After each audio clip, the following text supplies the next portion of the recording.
to the next point. We should ensure whatever we see is clear. That means work is being done. We can see that it is in opposite direction.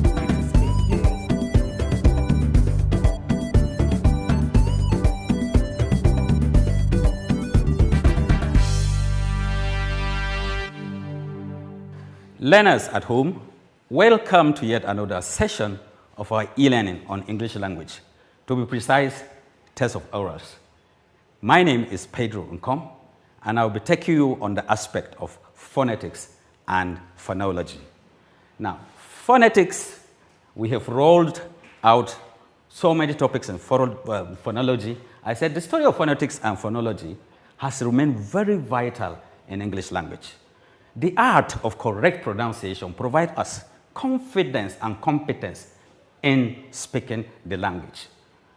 We have studied vowels, we have studied diphthongs, we have studied consonants, consonant clusters, intonation patterns, syllable and syllable stress, and emphatic stress. Now, in this particular segment, we are going to look at a particular thing we have established. Because English language, just like every other language, has been established that has a peculiar way of speech. Now, we have realized, having studied this, there are words that mistakenly we pronounce same. But in the real sense of it, they are not same words. They are different. So we are going to see them the way they are correctly pronounced and articulated. So we have studied, I said we've studied vowels up to the last to emphatic stress. So we're going to see these words and we look at their discrepancy, that we assume they are this, but in the real sense of it, they are not. So we are going to, I will take you around the correct pronunciation of these words, the way they are grouped. Now, one, look at this word, boss. Boss. And then we have bus. But ordinarily, we say, please, I want to take a bus. I want to board a bus. He is my boss. You see, they seem to, the way we assume them, as same pronunciation, but they are not. So, the first one, as you can see, is boss. He is my boss. He is my boss. Please, I want to board a bus. So look at the following example. I just said, he is my boss. He is my boss. He is a bus driver. He is a bus driver. So there's a difference between boss, who is my head, and a bus, that is something that will convey me from a particular place to another. Then, two. The next one is, we have bag, and then bark. Stand at my back. The dog is barking. So look at these two words. Sometimes we mistakenly pronounce them same. We say, please, stand at the back. He is barking. There is supposed to be a distinct difference so that when we're talking, we should be able to talk intelligently to differentiate when we are saying, stand at my back and the dog is barking. For example, she is standing at my back. She is standing at my back, not that she is standing at my back. So then, the other one you can see, the dog is barking. The dog is barking. So there's a difference between back and back. So these are some of the discrepancies we want to establish so that when you're talking, you should be able to say, please stand at my back. The dog is barking. So there's a difference between back and back. Then the next one is born, and then burn. Born, he was born on a Sunday. He was born on a Sunday. He was born on a Sunday. She was burnt by fire. If you joke, fire will burn you. So the first one is born, that is when they give birth to you. Well, then the other one is when fire burns. So one is born, while the other one is burned. So we should be able to establish these differences so that where you are talking, you should basically, he was born on a Sunday, not that he was burned on a Sunday. She was burnt by fire. If you joke, fire will burn you. So there's a difference between burn. That is a vowel 10, while the other one, vowel 6, are O sound. So these are some of the discrepancies we want to establish so that if you're talking, you should be able to pronounce and talk correctly. Then the next one, we have cock. Cock. Then we have coke. Cock, coke. But ordinarily, we say the cock is crowing. Give me a bottle of cock, which is not supposed to be a distinctive difference. So I cited this example. The cock is crowing. The cock is crowing, you know, the cock is a particular animal. Then give me a bottle of coke. This one that we take is called coke.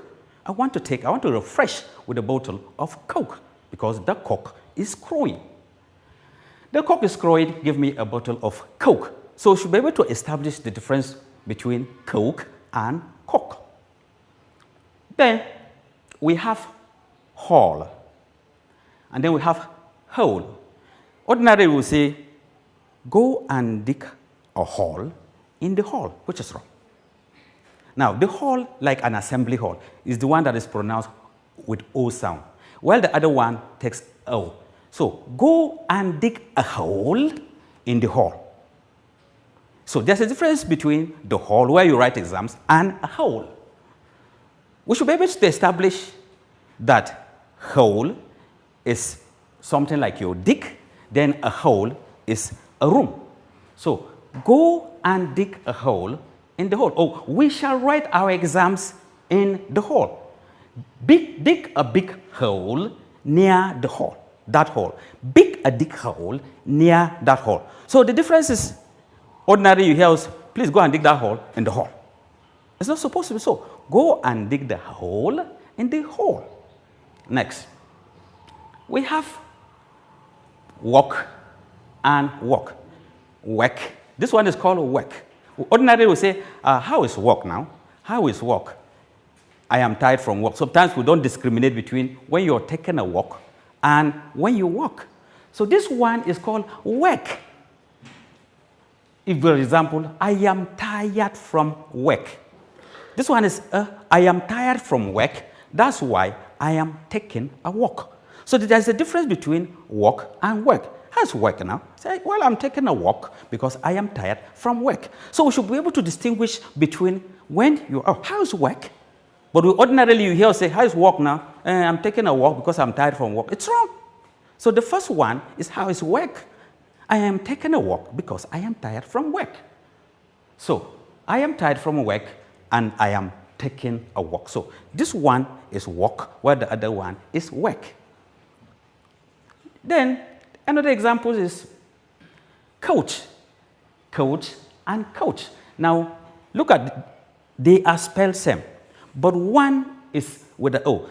One is someone who trains people in any kind of game. He is a nice coach. He is a nice coach. The train has 3 coaches. So there's a difference between a coach. A coach of a welter, that's the one they call coach, while the person who trains you in sports is called a coach. He's a very nice coach. We've been given 2 coaches, or 1 coach to transport the footballers from Kaduna to Kano. So there's a difference. The fact that the spellings are same, but one is called a coach, somebody who trains people, while the other one that we see in train is called coach. So be careful not to say, that man is a nice coach. You know, he's not a coach, but he's a nice coach and has been given 1 coach to transport the footballers to Kano.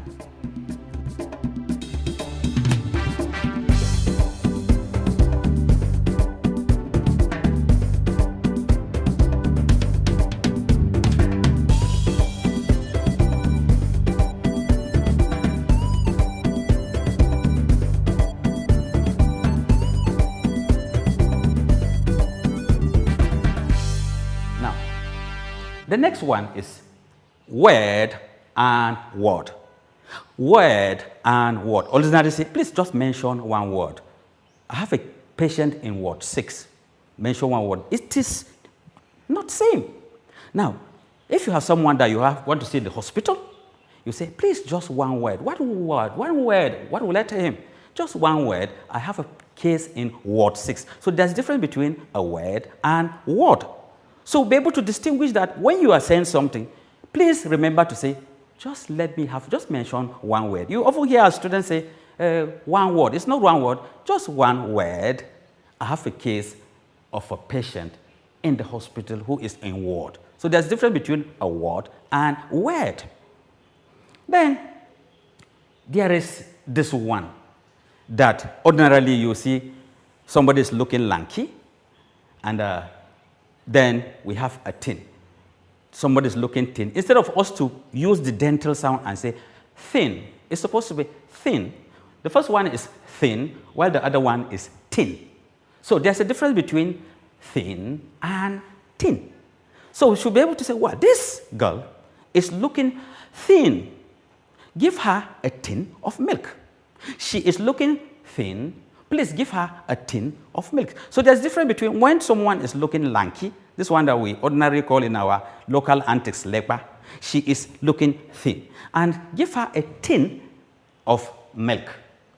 So the next one is thank and thank. Thank and thank. You ordinarily hear us say, I thank you for the gift you gave me. Or I thank you for the thank you gave me. Or thank you so much. Please remember, you have to drag your tongue to the teeth and articulate the sound. Please, thank you for the thank. So there's a difference between thank you and thank. Remember, the one that you say thank you is you're appreciating someone. The thank is something that maybe somebody gave you where you store water. So don't confuse these pronunciations. Ordinarily, for example, somebody gave you a gift of a tank. You will say, thank you for the tank you gave me. Thank you for the tank you gave me. Instead of saying, thank you for the tank you gave me, it doesn't make sense. So these are the discrepancies that we have in English. So that when you're saying, thank you for the tank you gave me, we will know that you are appreciating him for a gift that he gave you called tank. Then, one girl is called Ruth. Then we have Ruth. Ordinarily, you say, where is Ruth now? Where is Ruth? We don't discriminate in our pronunciation between Ruth and Ruth. Her name is Ruth. Let's get to the root of the matter. You see, that's the way we articulate, but it is not. What we want to establish here is that the person's name is Ruth. Ruth is a very wonderful girl. Ruth is a nice girl. Let us get to the root of the matter. Let us get to the root of the matter. Ruth is a nice girl. So that girl's name is not Ruth, but Ruth. And getting to the root of the matter is the basis of a matter. So take note not to be calling that girl whose name is Ruth and call her Ruth. The next one is same. Someone is called Martha and then Martha. Martha. Her name is Martha. That girl's name, please, is not Martha, because Martha is, synonymous with someone will say, what is the matter? Or then this one's, her name is Martha. Martha is a brilliant girl. Oh, where is Martha? She's a very wonderful girl. Then you say, Martha, what is the matter? What is the problem? Oh, where is Martha? So there's a difference, distinctive difference between Martha and when you say, what is the matter? So these are some of the discrepancies that we should learn, so that when we're talking, we should be able to know that when you're saying Martha, we are talking of someone's name. And when we say, what is the matter? Please, we don't call that girl Martha. We call her Martha. And then when we say, what is the matter? It should be, what is the matter? So her name is Martha. And then we'll say, Martha, what is the matter? Okay. Then, let's see. We have more and more examples such as, like no, and no. Now we're going to take a look again at some of these discrepancies. We said phonetics and phonology is the kind of course that refine us so that we speak intelligently, diligently, anywhere we find ourselves, we are comfortable. The essence of this program, it is usually your paper 3. It's usually your paper 3 of the English language, which if you articulate and speak well, you are confident anywhere you find yourself, and whatever circumstance you find yourself, you are a very wonderful student. So we said phonetics is the study of all languages, while phonology is the study of a particular language. So you can use this knowledge of phonology to study your own language. Of course, we are interested in the phonology of English. Then you can use that to study the correct pronunciations in your own language. For example, if you have to cite our Hausa varieties, for example, there is phonology in Hausa.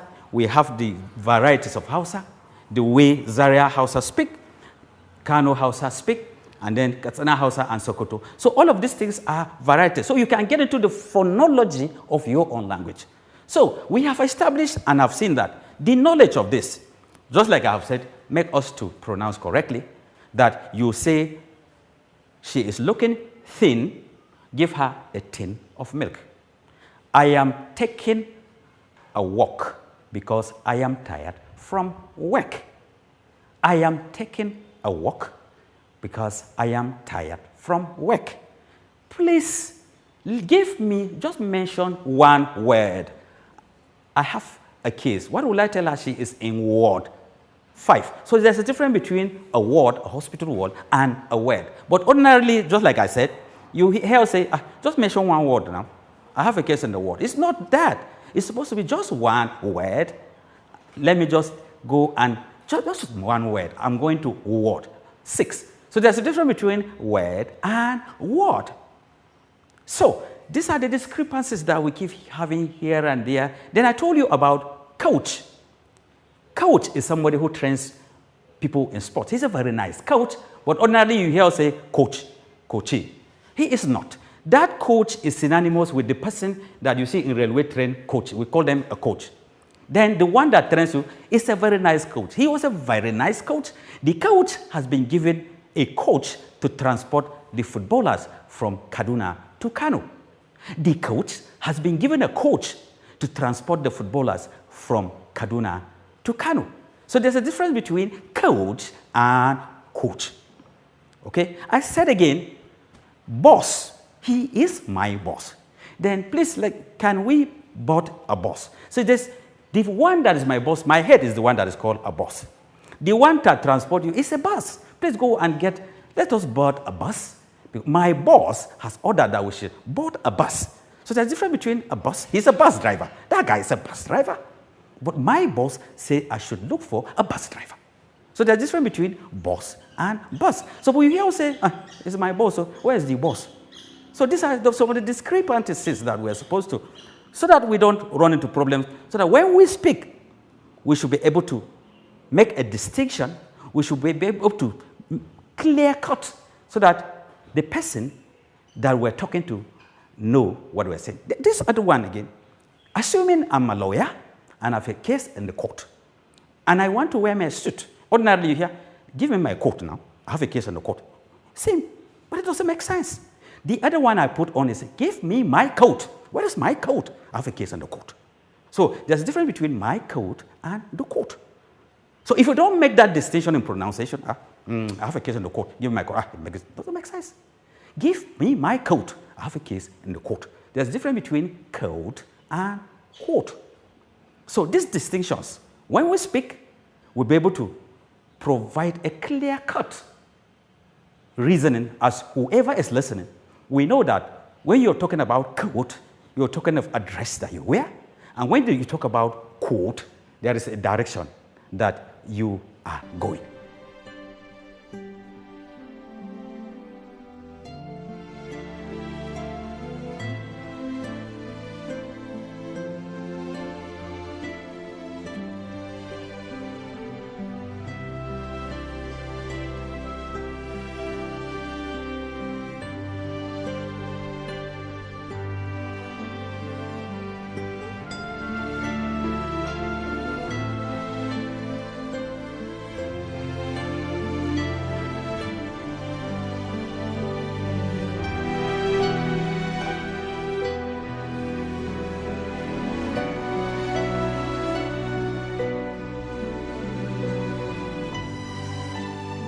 a lot of these things exist. And of course, like we keep saying, you know, look at hole. There's a problem. They say, please go and dig a hole, Rami, and the hole. So this one is called hole, while the other one is a hole. Go and dig a hole in the hole. But ordinarily you say, go and dig a hole. Where? In the hole. Doesn't make sense. So go and dig a hole in the hole. So this, like I keep saying, are some of the critical examples that day in, day out. Like I say, for example, okay, this one that will say, please, cat. Where is my cat? This one that the pussy cat is not a cat. Okay, well, where's my cat? I can't see it. Where's my cat? Okay, then to cart is, he was wonderful. He carted away. Then you are going to cart away with a handsome amount of money if you score first position. To take away is to cart away. But this one is a cat. Okay, so where's my cat? My cat is missing. Where's my cat? They said the cat is a wonderful animal and that it can get someone to any level. So, and if you do well in your exams, you're going to cart away. So there's a difference between cart and cat. Then we have seen a lot of these things and they are there on and on and on. Now let's look at more of these examples. Now, we have established that, again, I am repeating because this is something we do every day, that somebody is just taking a walk. Oh, I'm taking a walk. So what's happening? I am taking a walk because I am tired from work. So there should be a difference. We hear say, I'm taking for a walk because I'm tired from work. It doesn't make sense. I'm taking a walk. I am taking a walk because I'm tired from work. Oh, how's work? Fine. What are you doing? I'm taking a walk. I'm taking a walk because I am tired from work. So, these are some of the interesting things that you and I are expected to know. So that when you speak, even in your exams, you know, these discrepancies will help you because they will say from the words letter A to D, choose the word that has the same pronunciation. So they will bring these words that they know. They will put word and they will put word. If you don't know that they are testing you, they want to establish word, you will run into confusion. So remember, there's a difference between just one single word. I have a case in word. 6. So word and word. Then work and walk. Thin and tin. Okay, thin and tin. Martha and matter. Martha, that's someone's name, and Martha. Ruth, that's someone's name with root. Let's get to the root of the matter. Okay, you just call this innocent girl Ruth. I said, she is not Ruth, but she is Ruth. Okay, her name is Ruth. So can we get into the root of the matter? So we have an assignment that you go and check up, because this is a purely dictionary work that I want you to check up these words and just do same and get back to me. Check up your words in any dictionary. Choose 2 sets of words that seem confusing based on what we have done in pronunciation and make sentences with them the way I have provided. There is a dictionary I've referred you which you will check up. All conventional dictionaries have these words, but if you check pronunciation, the pronunciation will give you the correct aspect. So you do that and get back to me on the following contacts: 08023672887 or 0809-5840212. I remain Pedro Nkong, and stay safe, keep learning. Corona is real. Till we meet in the next one. Thank you.